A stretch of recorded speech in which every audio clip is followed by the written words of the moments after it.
चलो शुरू करते हैं। सेल मेम्ब्रेन, बताओगे सेल मेम्ब्रेन क्या है? सेल मेम्ब्रेन क्या है?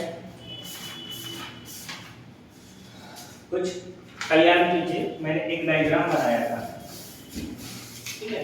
मैंने बताया था एक टिपिकल स्ट्रक्चर है सेल का। ऊपर इधर देखो, सेंटर में न्यूक्लियस। सेल के सबसे बाहर जो लेयर है उसे हम सेल मेम्ब्रेन बोल रहे हैं ना। सेल के सबसे बाहर जो स्ट्रक्चर लेयर है उसे हम लोग सेल मेम्ब्रेन, इसे हम लोग प्लाज्मा मेम्ब्रेन भी कहते हैं। माइक्रोपोडिया नहीं, माइटोकॉन्ड्रिया तो ऑर्गेनेल्स है जो साइटोप्लाज्म में होता है, जिसे हम प्लाज्मा मेम्ब्रेन भी कर रहे हैं। क्या बोले तो क्या बोला तुमको? देखिए तो सेल मेम्ब्रेन इसे हम लोग प्लाज्मा मेम्ब्रेन भी कर रहे हैं, ठीक है। याद रखिए प्लाज्मा मेम्ब्रेन कहने के पीछे रीजन है क्योंकि सेल के अंदर एक फ्लूइड होता है। क्या फ्लूइड? सेल के अंदर जो फ्लूइड होता है इसे हम लोग साइटोप्लाज्म कहते हैं। अब प्लाज्मा का ये मेम्ब्रेन है, इसलिए इसे हम लोग प्लाज्मा मेम्ब्रेन भी कहते हैं। या फिर ये सेल मेम्ब्रेन, सेल का मेम्ब्रेन है तो सेल मेम्ब्रेन। सेल मेम्ब्रेन के बारे में आज अच्छे से हम पढ़ेंगे। सेल मेम्ब्रेन देखो ये फ्लेक्सिबल होता है, ये बिल्कुल लचीला होता है, फ्लेक्सिबल होता है, पतला सा मेम्ब्रेन होता है, सेमी परमेबल होता है, मतलब कुछ मटेरियल अंदर बाहर इधर से इधर जा सकते हैं।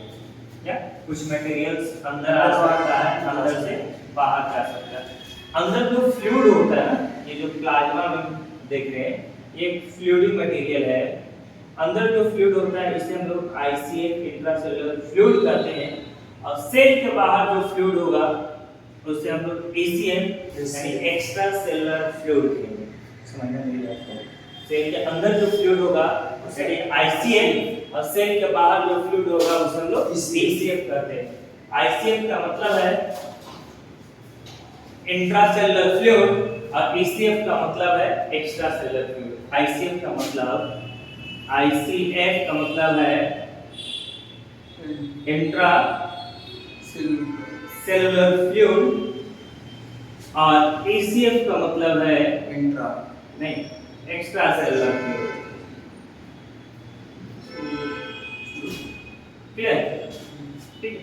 तो सेल के अंदर जो फ्लूइड होगा आईसीएफ, और सेल के बाहर जो फ्लूइड होगा ECF. I C F E C F, ICF ECF. तो सेल मेम्ब्रेन, ये वाला जो स्ट्रक्चर मैंने बनाया सेल मेम्ब्रेन, सेल मेम्ब्रेन क्या है कि एक्सचेंज करता है मटेरियल को फ्रॉम आईसीएफ टू एसीएफ, यानी आईसीएफ से मटेरियल को एसीएफ में, या फिर एसीएफ से अलाउ करता है मटेरियल को आईसीएफ, यानी सेल के अंदर बाहर मटेरियल को आने के लिए सेल मेम्ब्रेन ही अलाउ करता है। आईसीएफ से एसीएफ और एसीएफ से आईसीएफ में ये अलाउ करता है अंदर बाहर आने जाने के लिए, ठीक। तो सुनो, सेल मेम्ब्रेन को ही हम लोग प्लाज्मा मेम्ब्रेन कहते हैं। ये सेल के सबसे बाहर होता है, इसलिए ये प्रोटेक्टिंग लेयर होता है। क्या होता है? प्रोटेक्टिंग, इसलिए इसे हम लोग प्रोटेक्टिंग लेयर भी कहते हैं। मैं बिना नहीं ये नहीं उतारे अच्छे से लिखना है। अच्छा ओके, इसे उतार दो।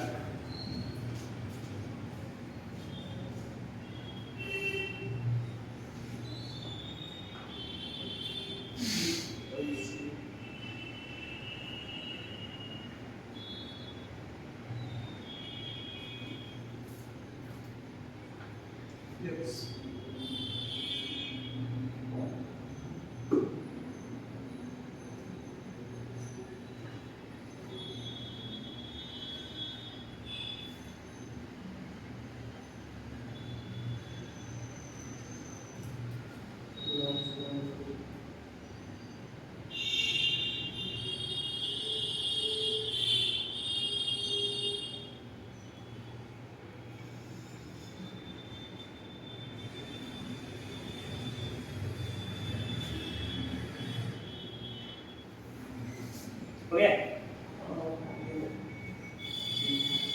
मैं बेटा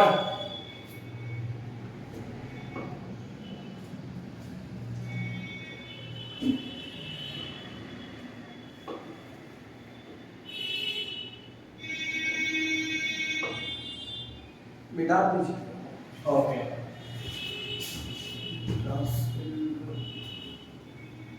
अब सेल मेम्ब्रेन के बारे में मैंने बताया, सबसे बाहर का लेयर होगा, आउटरमोस्ट लेयर होगा। एक लाइन से लिख सकते हैं, सेल मेम्ब्रेन या plasma membrane the outermost layer of human cell, लिख सकते हैं ना।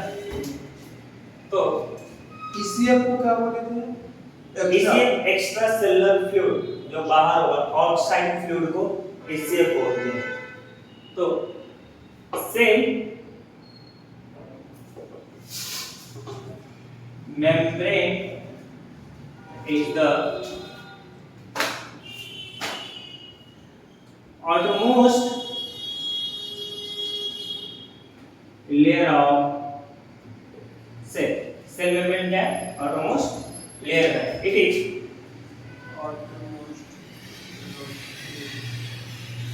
semi permeable and flexible membrane.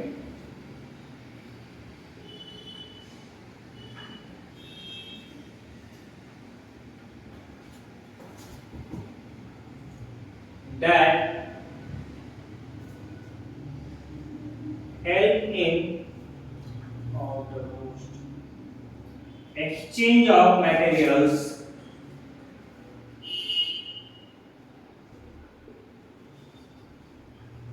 from ACF to ICF. ACF to ICF. ACF extracellular fluid, outside fluid, ACF को हम लोग आउटसाइड फ्लूइड भी कहेंगे, जो बाहर का फ्लूइड है, और ICF इनसाइड फ्लूइड, सेल के जो अंदर फ्लूइड है। ACF का फुल फॉर्म मैंने बताया, एक्स्ट्रा सेलुलर फ्लूइड और इंट्रा सेलुलर फ्लूइड। क्लियर? देखो, मैं पहले ही बताया था, अभी भी बता रहा हूं कि YouTube पे एक चैनल है किम्स पटना के नाम से, उसमें जो प्लेलिस्ट है उसमें सेल फिजियोलॉजी, उसको जरूर देखना।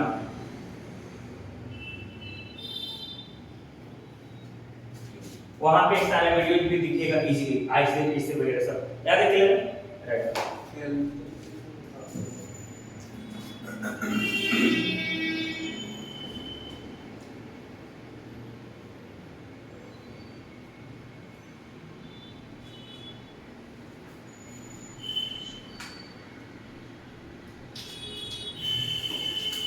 हो गया?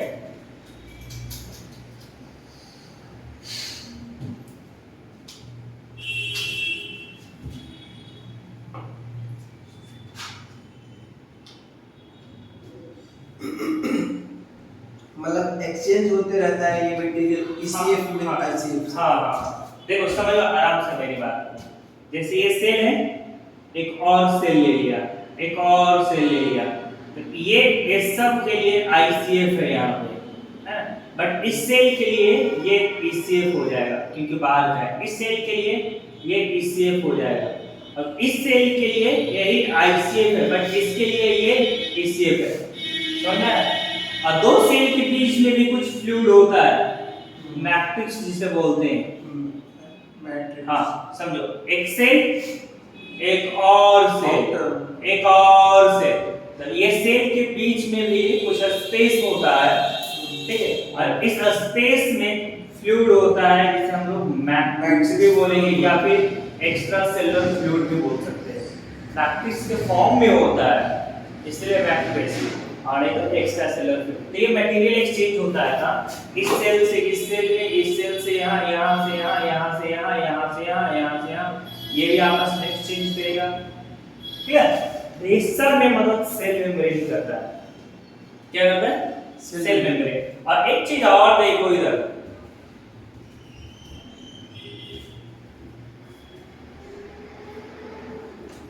ये सेल का जो स्ट्रक्चर देख रहे हो, मैंने क्या बताया, ये cell membrane. Cell membrane outermost layer है, तो ये प्रोटेक्टिंग लेयर भी इसे बोलते हैं, क्योंकि ये प्रोटेक्ट करता है। क्या बोलते हैं? प्रोटेक्टिंग लेयर भी करता है, ये प्रोटेक्ट करता है। क्या प्रोटेक्ट करता है? इस सेल को प्रोटेक्ट करेगा, किससे? बाहर से जो एटमॉस्फेरिक फैक्टर आएगा, यानी इस सेल को ये बचाता है, बाहर से जो भी फैक्टर आता है ना, उससे ये बचाने का काम करता है। बाहर से फैक्टर जैसे डस्ट से सेल को बचाएगा, हीट से बचाएगा, प्रेशर से बचाएगा, पैथोजन से बचाएगा। इससे पैथोजन से। अब पैथोजन होता क्या है? गुड, देखो पैथोजेंस जो डिजीज कॉज करने वाले माइक्रो ऑर्गेनिज्म होते हैं उसे पैथोजेंस कहते हैं। क्या मैंने बताया? डिजीज कॉजिंग माइक्रो ऑर्गेनिज्म को हम लोग क्या बोलते हैं? पैथोजन। जो डिजीज कॉज करेगा, जो बॉडी में रोग उत्पन्न कर सकता है, और वैसे माइक्रो ऑर्गेनिज्म को हम लोग पैथोजेंस कहते हैं। लाइक बैक्टीरिया, ये पैथोजन होगा अगर बॉडी में रोग पैदा करेगा। वायरस, फंगी, ये सब पैथोजन होगा अगर बॉडी में रोग पैदा कर रहा है। तो माइक्रो ऑर्गेनिज्म का मतलब नहीं, पैथोजेंस जो डिजीज कॉज करने वाले माइक्रो ऑर्गेनिज्म को बोलते हैं। और माइक्रो ऑर्गेनिज्म्स का मतलब समझो। माइक्रो का मतलब स्मॉल। कितना स्मॉल? बिल्कुल छोटा, जिसको देखने के लिए माइक्रोस्कोप की जरूरत पड़ेगा। इतना छोटा कि जिसको देखने के लिए माइक्रोस्कोप की जरूरत पड़ेगा, वो माइक्रो स्ट्रक्चर होगा। और ऑर्गेनिज्म का मतलब होता है लिविंग। ऑर्गेनिज्म का मतलब होता है क्या? लिविंग।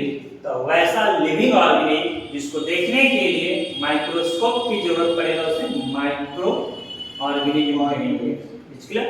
और माइक्रो ऑर्गेनिज्म को हम लोग माइक्रोब्स भी कह सकते हैं। क्या कह सकते हैं? माइक्रो। तो फिर से समझना है।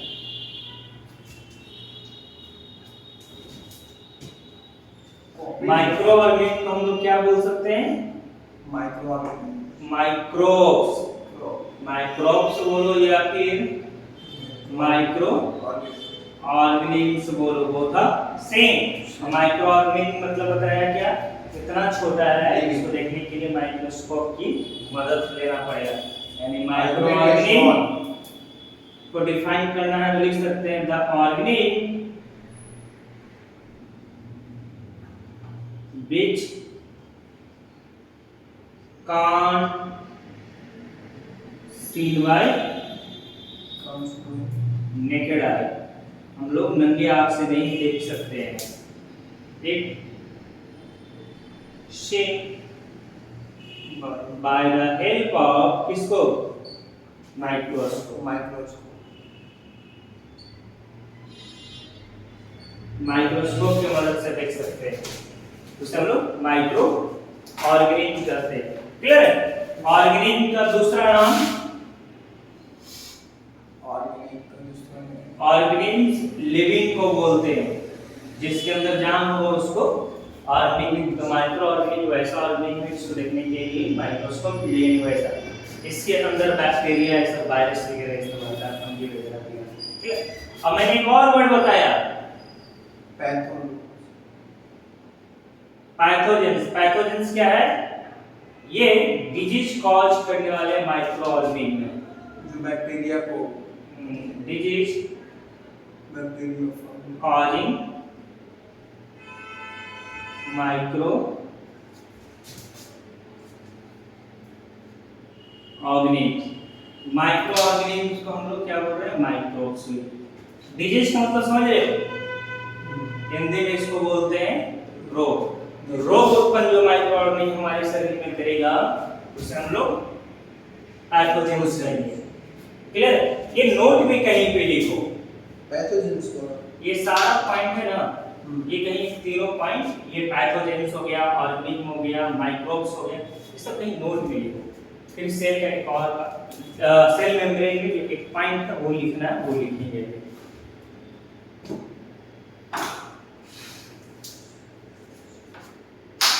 समझ में आ रहा है मेरी बात?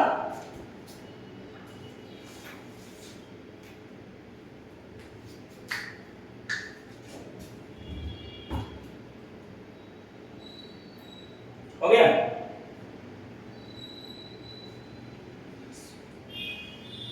माइक्रो बेस बोलते हैं। क्या माइक्रो क्या वो माइक्रो? माइक्रो का जो बेन जैसे माइक्रो ऑर्गेनिज्म के माइक्रोब्स, ये माइक्रो ऑर्गेनिज्म के बाद इधर लिखा हुआ है माइक्रोब्स।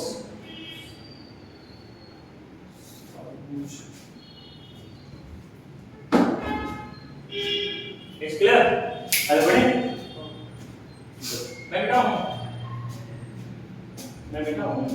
ये वाला नहीं लिखना है, ये वाला कर लेना माइक्रो ऑर्गेनिज्म हाँ ये सब सिर्फ ऊपर वाला ठीक है, सब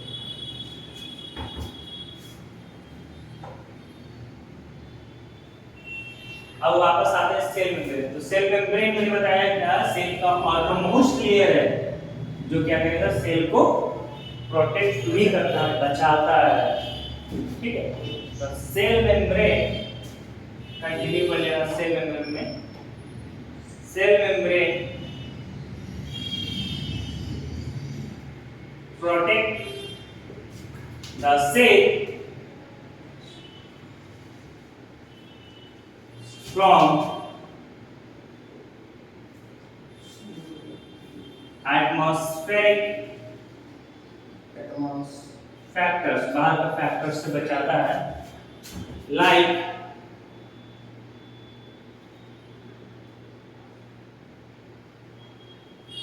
pathogen, heat, pressure, dust, etc.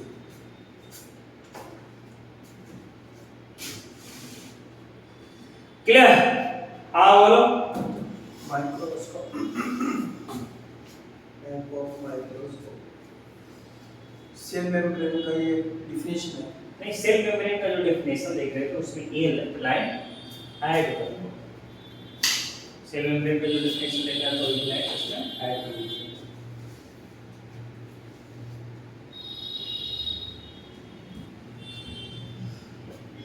Clear है तक? नीचे वाला बता दो, ऊपर वाला रहने दो। ओके, नीचे वाला ये अभी तक नहीं लिखे हो? नहीं लिख लियो, मतलब दिखेगा तभी ना।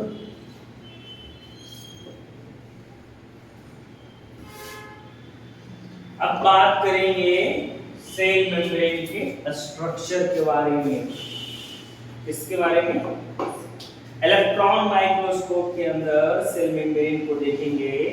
सेल मेम्ब्रेन का थिकनेस अप्रॉक्सिमेट 7 to 10 वो mm क्या है, मतलब cell from atmos cell membrane protect the cell membrane Atmospheric है। From atmospheric factors, atmospheric factors से बचाता है।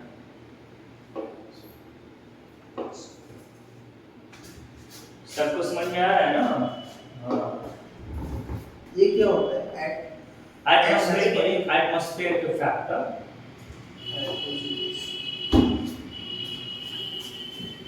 क्लियर है यहाँ तक? अब बात कर लेते हैं इसके स्ट्रक्चर का। क्या स्ट्रक्चर? मैं ये सब बता दूंगा। प्रेशर के बाद क्या होता है? Dust, pressure, dust, etc। Cell membrane का स्ट्रक्चर देखते हैं। क्या structure, structure of cell membrane.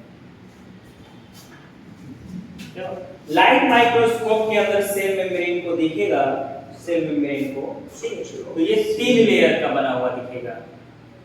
कितने लेयर का? 3 लेयर का। इसकी थिकनेस की बात कर लेंगे तो 7 to 10 mm होगा। कितना मोटा होगा इसका थिकनेस?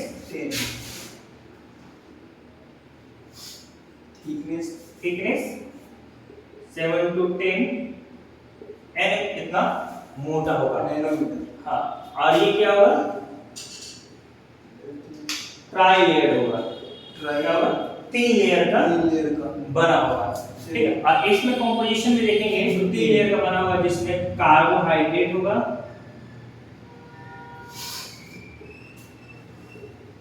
प्रोटीन होंगे एंड क्या होगा? लिपिड्स होगा। क्या होगा? लिपिड्स के सॉलिड फॉर्म को हम लोग फैट बोलते हैं। लिक्विड में लिपिड और सॉलिड वाले को हम लोग फॉर्म। तो ये 3 चीज इसमें देखने को मिलेगा।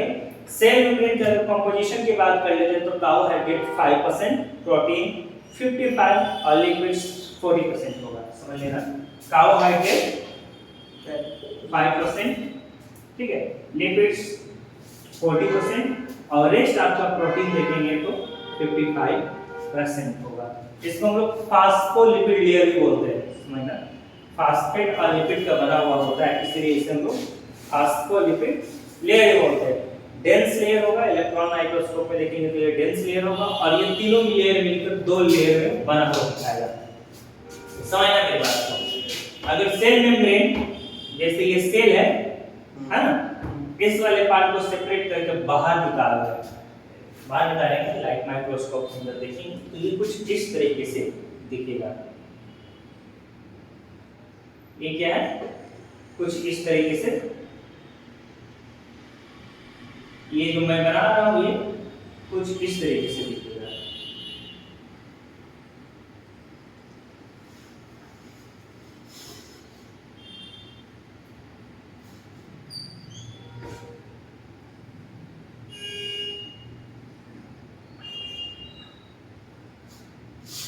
क्लियर?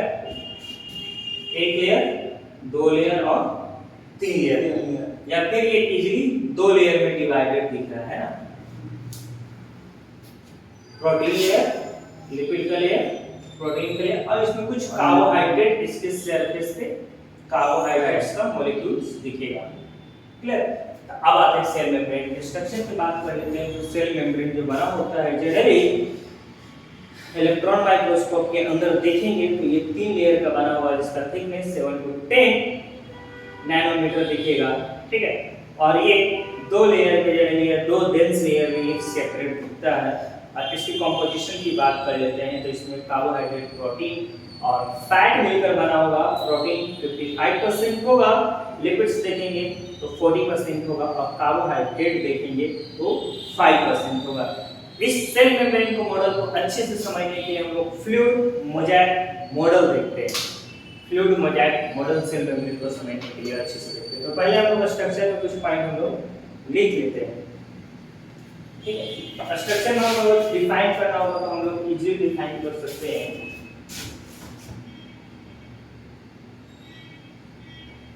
Cell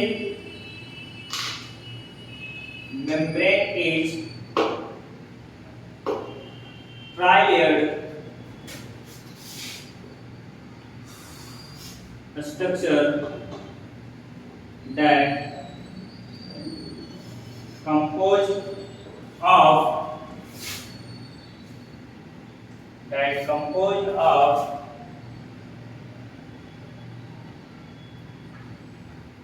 carbohydrates। कार्बोहाइड्रेट कितना परसेंट? 0.5 यानी 5%। प्रोटीन 55%। प्रोटीन्स कितना होगा? 55%। एंड लिपिड्स कितना होगा? 40%। 40%। Simple structure. सेल मेम्ब्रेन का स्ट्रक्चर को समझने के लिए हम लोग फ्लूइड मोज़ाइक मॉडल को समझते हैं।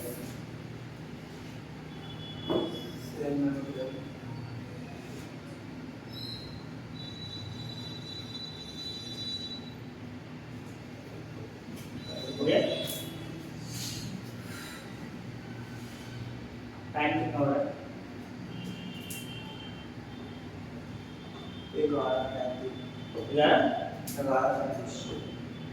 इसको याद रख छोड़ते हैं, फिर इसके बाद आगे बढ़ेंगे।